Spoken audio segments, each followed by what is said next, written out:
All right, everybody. I am Brian Eufinger. I am one of the two co-founders of Edison Prep, college counseling SAT, ACT preparation group in Sandy Springs, just north of Atlanta. And glad to be here today to speak to the College Factory folks. I'm going to be talking about SAT, ACT stuff. So let me go ahead and share my screen here. So let me put in the full screen. All right, so this is an abbreviated version of the longer presentation we do for parents. It's more student-centric and student-focused. So basically, our background, the 5-second version is, my wife and I both had very similar backgrounds. We did not come from much means, and realized many years into dating, because hopefully nobody talks about ACT scores on dates and things, that we both had incredibly similar life stories, where we both were told by our parents, no athletic scholarships for you, find a way to pay for these fancy schools you like, or local U down the street is just fine otherwise, because student loans were bad then, they're worse now. So I was motivated, and so basically I quit JV tennis, which I wasn't that important. I was JV, not varsity, and I used just a fraction of that time to really do a lot of work. I did self-prep. I didn't have a tutor, and I just did a lot of practice tests and was able to save a bunch of money by doing so for college. So we come all this stuff from a place of gratitude, because it paid for all of room, board, tuition for college in our cases. So there were a lot of reasons back then, and there's even more so now with the increase in costs. And it's commas, it's rectangles, it's putting in the repetition. So if everyone in America studied for even 1/3 as many hours as one sport takes for one season, they would have to recalibrate the entire scale, because it'd be useless. So the scores would just be too high, because it's just, it's not magic tricks, it's commas, rectangles, reps, etc. Now, there's a lot of misinformation. This is a busy slide. The SAT curve is not really much of a curve, in that it's a 1,600 point scale, but just randomly guessing gets you almost to 700. So that's like half the scale gone. And just the top 10% of America is the top 300 points. So that big gumdrop middle is very different. So the national average is a 1068, roughly 530, 540 on each section. But by the time someone's getting to like a 650 instead of a 530, 530, it's already the top 10%. So if you want to think as a student, there's 154 questions, and each extra question you get right on average is around 6 or 7 points. So if you want to do the backwards math, I want to get Zell Miller, which takes a 1200, and I currently have a score of this. You can sort of see roughly how many questions you would need to get right to get to your goals. Now, the equivalent of this slide on this page is that what we call the 10, 20, 30 rule for the ACT. A 10 is what you get randomly guessing, and a 20 is the national average, and a 30 is just one student per row.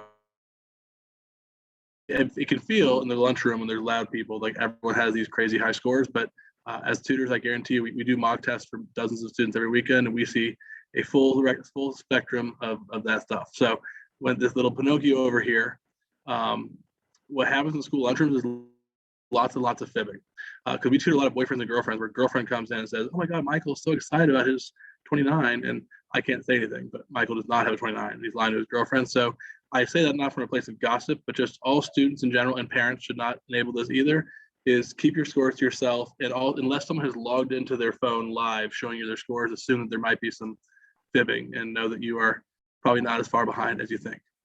Now, why you can prep for these tests is you can change your test scores, whereas you can't change your bad semester grades from freshman year. You can't go back and delete them. And you actually can take the ACT over and over, and you can actually delete your ACT scores if it makes you feel better. You can't do so for the SAT, but in the end, colleges want your best scores, and so they're going to count your best scores because it makes them look good, makes you look good. And about 75% of schools also super score the ACT, where you can mix and match your best scores from 2 different test dates, and about 95% do that for the SAT. So that's why people are taking the test more times now than they would have in the 90s, because you could not super score. Now, if you are the secret salutatorian of your high school, can you probably get away with lower scores? Sure. If you need to make up for some oopses from freshman year, then you might want to try and get higher. But it is a sliding scale. You don't want to be very low on both. You can avoid it. Now, in 2008, back in the last recession, they changed the rules for Zell Miller to shore up the finances. For the Zell Miller 100% of everything Hope Scholarship, you have to have a 1200 SAT or a 26 composite on a single day. So for example, if you apply to UGA, you're allowed to super score. You use your best, English from one day, best math from another day. but not if you want money from the governor. So that's an important thing, but you have until graduation to get that. Some people feel like they can't submit their application yet because they don't have their Zell number.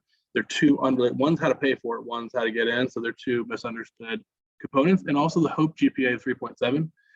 Since college counselors got past the crush, we're recording this in mid-October, of the early action deadlines. If you're a junior and you're worried and Zell Miller is an important financial component of your hopeful college plan, go politely ask one of the counseling staff at your school if they can help you with the Georgia Future, Georgia 411, see what your HOPE GPA equivalent would be, because you can almost do some backwards math saying like, how many B's am I allowed to get max if I still want to keep Zell? Because for some people, it's not very many. For some, your hard work pays off and you're in great shape. But that's too many people find that out at Christmas of senior year, and there's not enough runway left and they cost themselves some money. But in general, working to get good grades in hard classes and good test scores is just numbers. It's all numeric. A lot of that numeric stuff is the foundation of the application. And either you get into some better schools, you can earn more merit aid, or both. Now, it's important to avoid combo tests. It is what it is in our industry. The larger the company, the more likely they offer them. But they try to give you these like whiz-bang solutions where you can, it takes 6 hours to take 2 tests, an SAT and an ACT.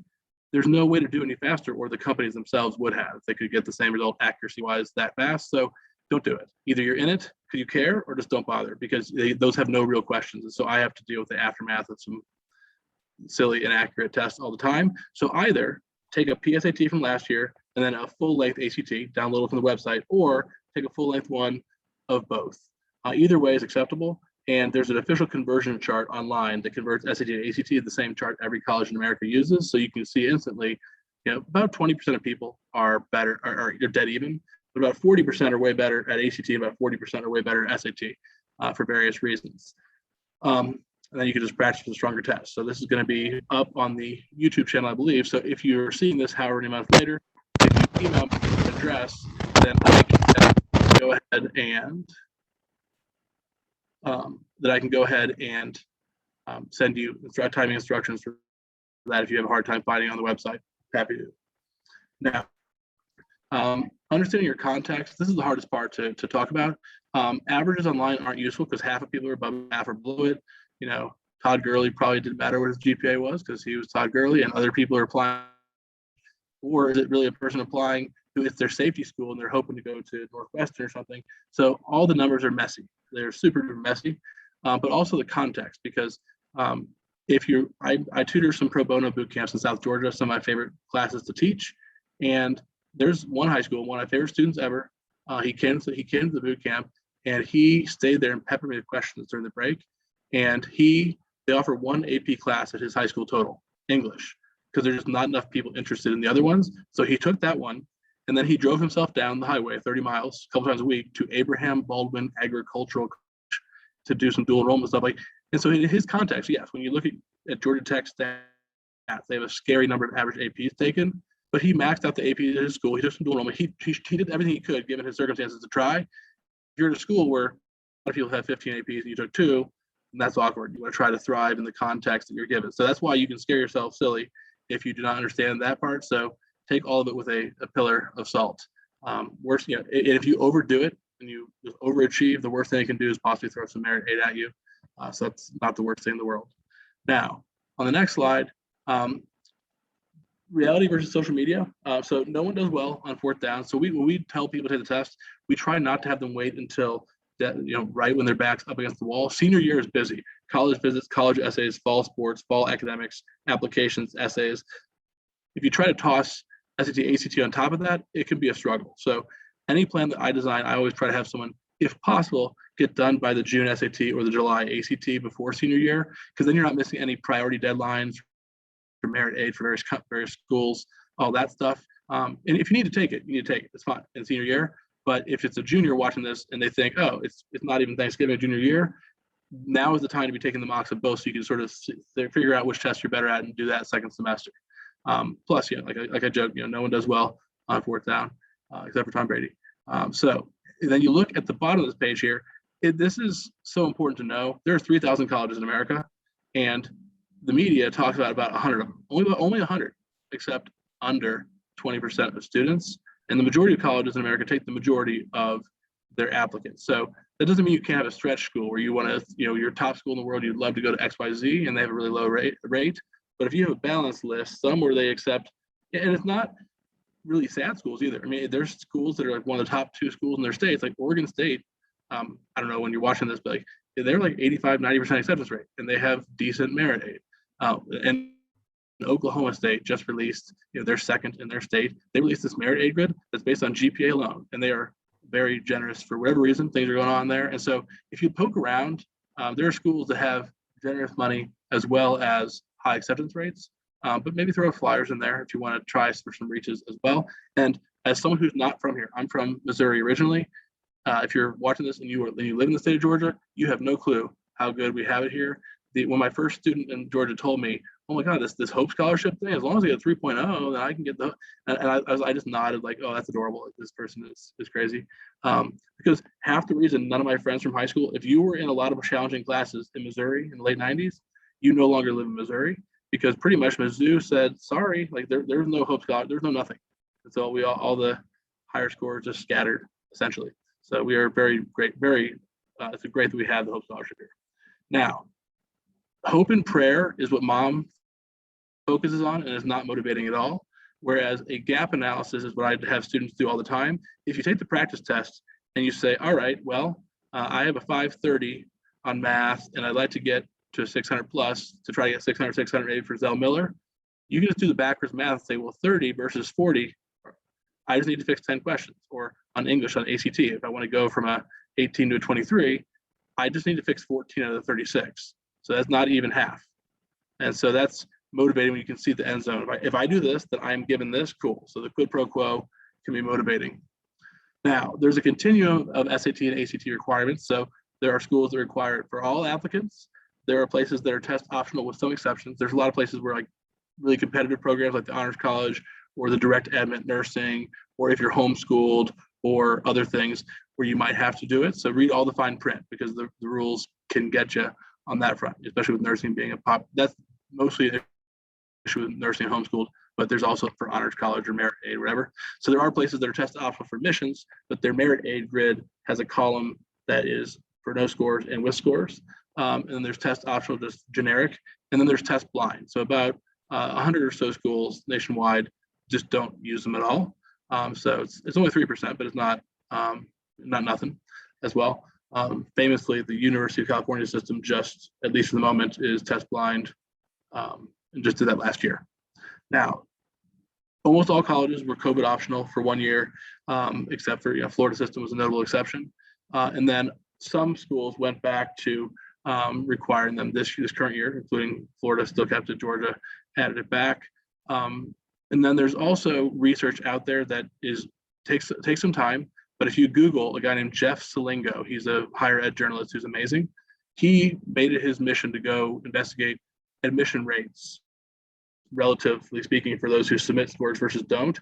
And like at Emory, locally here in Atlanta, it was over 200% as high of an acceptance rate for those who submitted scores. So optional doesn't mean that it can't help you. If you have good scores to send, at places like Tech, over 200% the odds during the 1 year. Tech's back to required, obviously. But read the fine print. Some schools say that we don't care, and they truly don't care. Other places, they allow it, but you might have a better shot. It's a mixed bag. And if you're a junior watching this, most schools have said, hurry up and wait.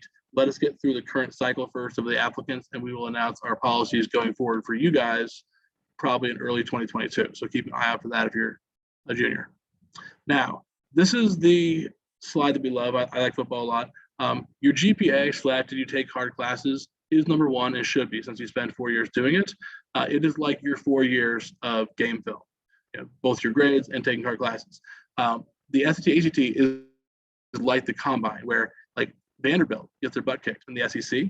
If Vanderbilt played in my alma mater's division, they would be first place every year. So high schools are different, et cetera. So it's just a standard set of tests, like commas, rectangles, like I was talking about. It's just all the content that you're tested on. So that is the combine, so to speak, the SAT, ACT. Now, the general rule is if you are to continue the football analogy, in that field goal range of that middle 50, then you should probably send it. So if someone has a score, say that a school has an average of 1,200 to 1,400, and someone doesn't send their score, they're not thinking that they probably were worried about their 1300 or 1290. No, you're in the field, you're in the right range. You should send it. Now, if you're way far away from their mid range, then yes, you obviously should not send it. And sometimes we've had some students who've called like, hey, Mr. Guy at Tulane, like, here are my stats. Should I submit? And they actually said, yes, you should, or no, you shouldn't. And so that's not universal, but I've been surprised how many have actually given advice like that. Now, the art and science of picking a test site during COVID, this mattered. So because online, it sounded like nobody was taking the test ever. We've never tutored more hours than during COVID, just because kids had cyber school, nothing school, whatever. So everyone I know has been so busy. Now, if you are in New York or California, New Jersey, yes, you're toast. Like, there, it was just a mess. Like, we allow indoor maskless wrestling during COVID, but no, we can't hold the SAT. But anyways, but yeah, so if you use a little bit of common sense, then you know most of the sites are back to normal-ish in Georgia in general. If you want specific recommendations, I can give you them. So since things are always shifting, I'm not going to put this in recorded video, since some schools used to behave and now don't.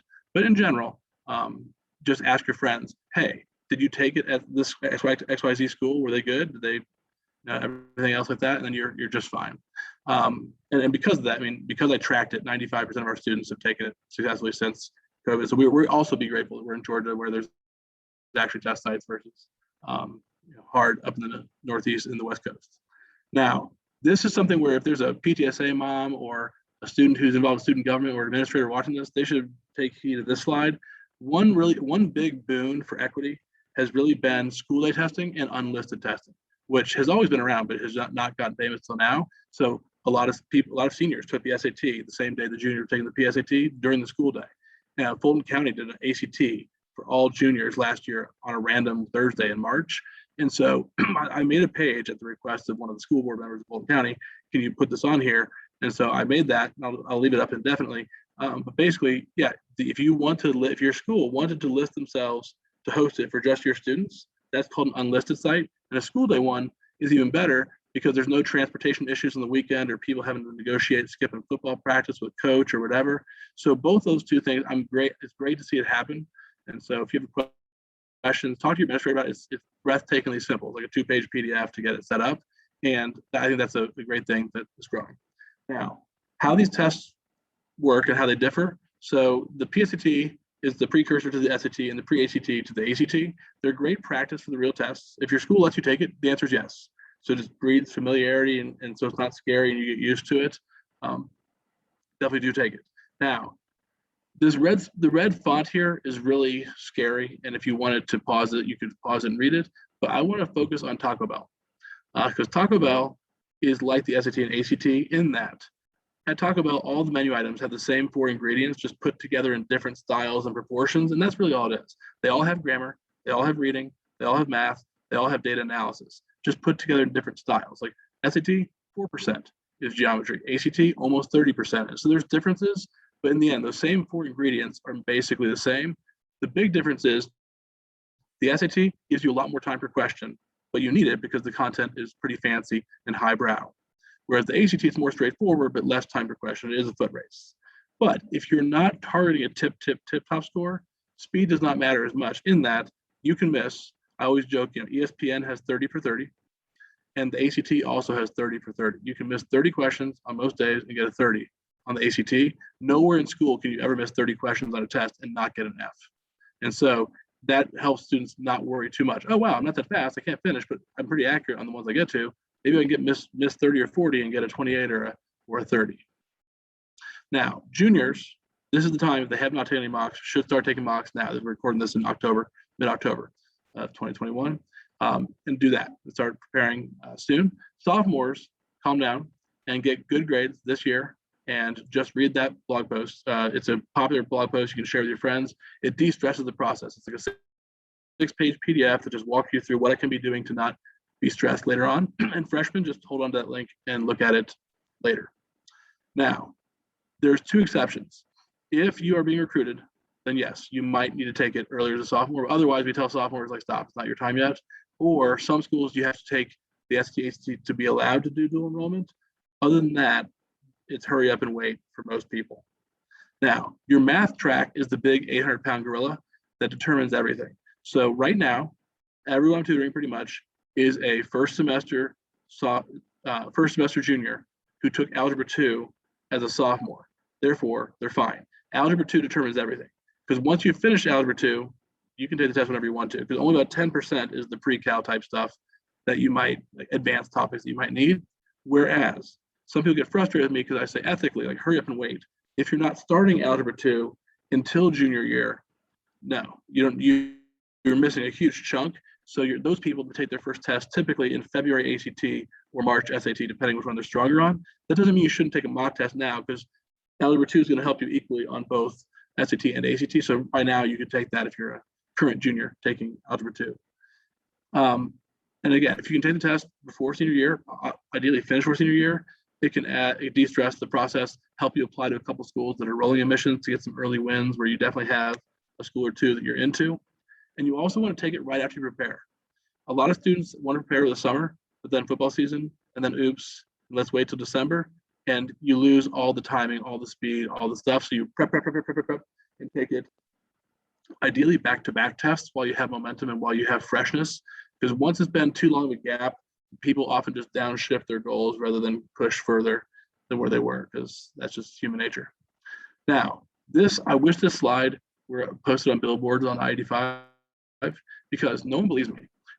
It's always the loudest person in the lunchroom who took it 9 times and I have this score. 80% of people take the test just once or twice. Even in some of the more fancy areas that are people that are like Harvard or bust, like GER, 2.5 maybe might be the average, but nationally it's like 1.5. And so it doesn't matter how many times you take it.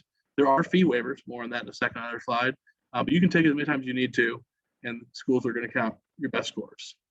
So, and prep when you have time to study. If you are the quarterback, like, go away and start prepping after the playoffs are over.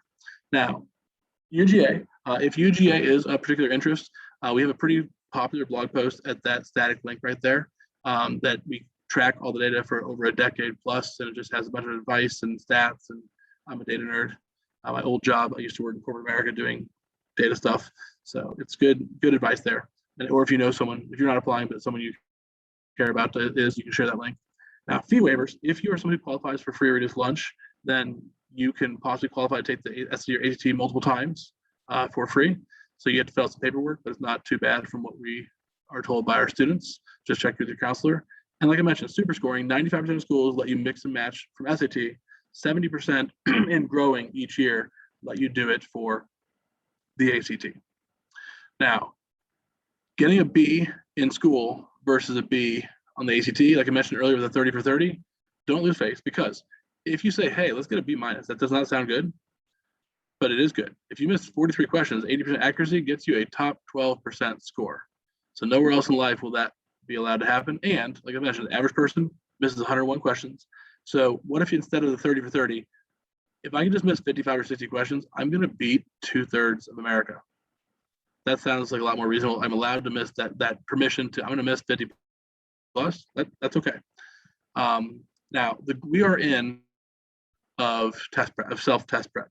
I did it in 1999. There was internet speeds were terrible, et cetera, et cetera. How I prepped, I went to Borders and I bought an armload of books, relatively cheap ones, and just went to the basement and practice. That's all I did. So I did put in the work, but it wasn't crazy. Now, how you can prep. There's 2 students of mine, couldn't be prouder of, both during COVID. So there's a student of ours who was from rural Georgia, who basically before Zoom was fast enough. I just did some coaching, like what material should I print off, the internet? What should I do this? Where should I practice? And he basically, it was so funny. It is not Jessup, Georgia. I just took the name off to keep it anonymous. But he had this twang that I can't pull off. And he goes, I said, so where do you want to apply? And he goes, my goal is to get out of Jessup, Georgia. Everything else is negotiable. And so he's the funniest guy ever. And so he just wanted to get out of Dodge, like first his family go to college, and he just became a creepy stalker, right? He kept emailing me, hey, can you send me more PDFs? And he had some downtime, as many people did during COVID, and he self-studied. I mean, he's really far in South Georgia. He's not driving up to Atlanta to do tutoring. And so he basically just self-studied his way from around 18 to like a 28. That kind of free time during COVID can help with that. And the public's bagger, There's a guy, I admire hard work. I worked in Kohl's in the stockroom, losing weight, breaking my back during the summers during high school.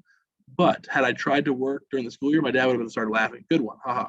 No, you're a student during the school year. So we had a student. He seemed super smart, but his scores did not reflect that. He was working 25 hours a week at Publix during the school year, which I think is illegal against child labor laws. I don't really know. But in any event, well, no one can succeed if you have a full-time job at school, plus homework, plus 25 hours at Publix, plus when are you doing home? When are you sleeping? And so I talked to his mom, and I said, he is mortgaging his future for $7.25 an hour. I said, you are going to screw yourself out of 5 or 6 figures of, I admire it. Like, have him go back to Publix once he is done with SAT, ACT, and once his GPA is baked and he's applying to college, cool. And so he took that time, and I did not ask for this to happen, but apparently mom told their preacher what she thought of me, and that does not mean any good things. Who does this guy think he is? Tell my son he has to quit his job. And so the preacher agreed with me and quietly raised some money from some other people in the congregation, and he reported to some random realtor's office. I don't even know who it is, and they paid $7.25 an hour for the time that he was there doing timed SAT and ACT tests, which is pretty cool. And in the end, the points he got, Zell Miller, whatever, merit aid, he still has some. He's applying right now, so he's going to be fine. So that is an important thing to know, that finding time, these questions, like if you look at the merit aid grid for Auburn, for example, you could do some backwards math. An extra how many questions would save me an extra how many dollars, and it really does add up. And that's why I did it. My dad climbed telephone poles for a living. I'm not supposed to be where I am, and so I just went to the basement, pow, pow, pow, pow, pow, just brute force, and I'm grateful. But I said golden age because I'm Stone Age. 1999, relatively speaking, is Stone Age. Khan Academy is amazing. There's bajillions of awesome free videos on YouTube. There's free or cheap $1 apps on your phone. My friends, I'm good friends with them, run a TikTok channel called Test Prep Tips with a bunch of followers. That's kind of fun. If you're a freshman listening to this who wants to ease into it, yeah, you can start following that channel now. And then Reddit, you can download 110 full-length real tests. You don't need to buy books, and so you can do things. You can practice so much more cheaply now than you ever could if you wanted to. Now, while you practice with real tests only, do not use garbage tests from big box companies. These are all from recent tests. The ACT is sometimes like, hey, print a very similar problem and chop off one row from last year. And so if you are smart, but you are a worrier, then this is one thing to look out for, because, oh, wow, like I've totally seen this before. I haven't, but I've seen one just like it. So that can build confidence, momentum, speed, if you practice with real tests. Now, some free resources, and I'm now realizing this, hold on one second. This, if you Google my last name, or Edison Prep, and you type in self-prep, it might seem counterintuitive for a guy who runs a tutoring company to record a podcast. I insisted on recording a podcast with my friends who run an education podcast on how to self-prep, because that's what I did. This stuff does not have to be expensive at all if people care and want to put in the time. And so if you Google that, there's that podcast. And then there's also some free resources. So the form in the box is a lock screen. If you go to that link, there's a lock screen of that URL, and it has those famous formulas that the ACT does not give you, where you just lose 8 questions off the top if you don't know them. So you can install that as your lock screen, share with your friends. It's good stuff. The resources page on our site has a financial aid section, a Bulldog section, a Yellow Jacket section, a Ivy League corner, recruit athlete section. So there's a lot of good stuff there. Our blog, we post relatively rarely, but when we do, we post detailed stuff. And our Facebook page, you're welcome to follow, or Instagram page, Edison Prep Tutoring is the handle for Instagram, where we post various helpful hints. Like we just posted the changes in the ACT watch policy, what kind of watch you can wear in the test. So feel free to do that. And of course, your high school's guidance office, because they're the people sending out the transcripts, and they're the people with the counselor letter recommendation, and they hold some keys to the castle. Plus, they're just overworked and underpaid. They really are. There's 400 of you for every one of them, so they'd have a very thankless job. So if you're nice to them, then maybe transcripts go out a little faster, and the world's karma, all that kind of stuff. And I realize now, I think I did. Yes, I did. I did put that slide in here just last night. So the 2 key podcasts, how to self-prep, the SAT and ACT, is that one I just mentioned. And there's a second one that's more focused on cutting the cost of college. It's a popular episode, it's 250,000 downloads so far of the Choose a Fi episode. So there's 2 episodes, 141 or 114 and 114R. if you go on there, and it's because it's not just about and aren't capable of getting as high of test scores as you want. There's other things as well. Resident, I was a resident advisor, and that's based on other skill sets and free room board for 5 semesters in my case. So that's a lot of money saved. And so there's a lot of that's more financially focused, less ACT focused. So you can check that one out as well. So that's what I have today. I'm happy to answer questions if people have them. But yes, you can reach out if you have questions. I can give you mock test information. I can give you anything you want. So all the stuff we mentioned.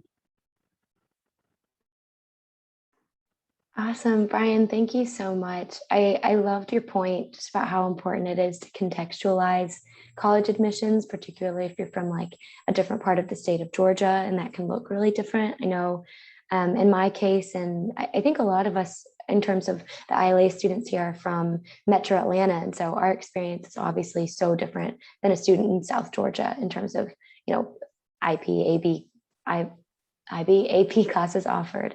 So I think that's a really important point, and just emphasizing that college is an option for everybody, especially if you have the time to prepare for it. I'm gonna go ahead. I was gonna add one more thing, just because this happens a lot, and everyone has the best laid plans. I'll be here, but here's one thing to know: if you go onto the UGA admissions blog, there are a lot of people where they feel like if they don't get in cold, then they can't.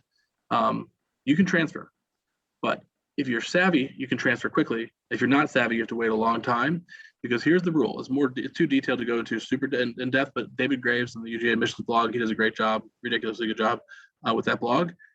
In order to transfer without waiting an entire extra year, you have to have 30 credits by New Year's, which means if you are so far away, if you really want to go to UGA and you know that statistically, based on your stats and grades, whatever, you're probably not going to be able to pull it off no matter what, you would start now. Oh, can I take some classes at Georgia Perimeter, both now as well as this summer, etc.? Because you need to essentially have 2 semesters worth of credits. You get 1 semester now before you start college, and then wherever you go, UNG or wherever, and transfer in.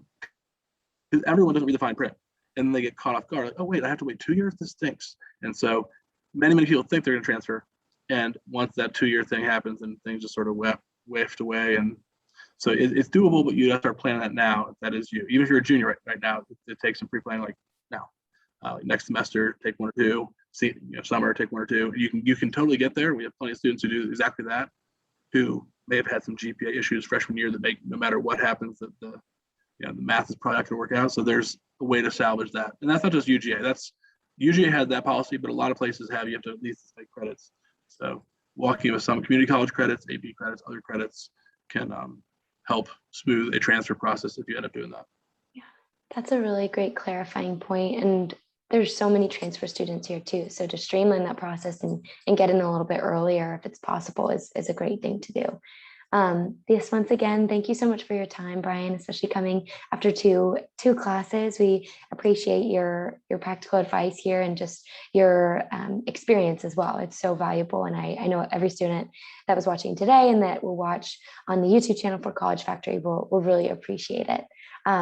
And you were our last speaker today. So thank you for ending the day really well. And with that, I'll go ahead and stop recording.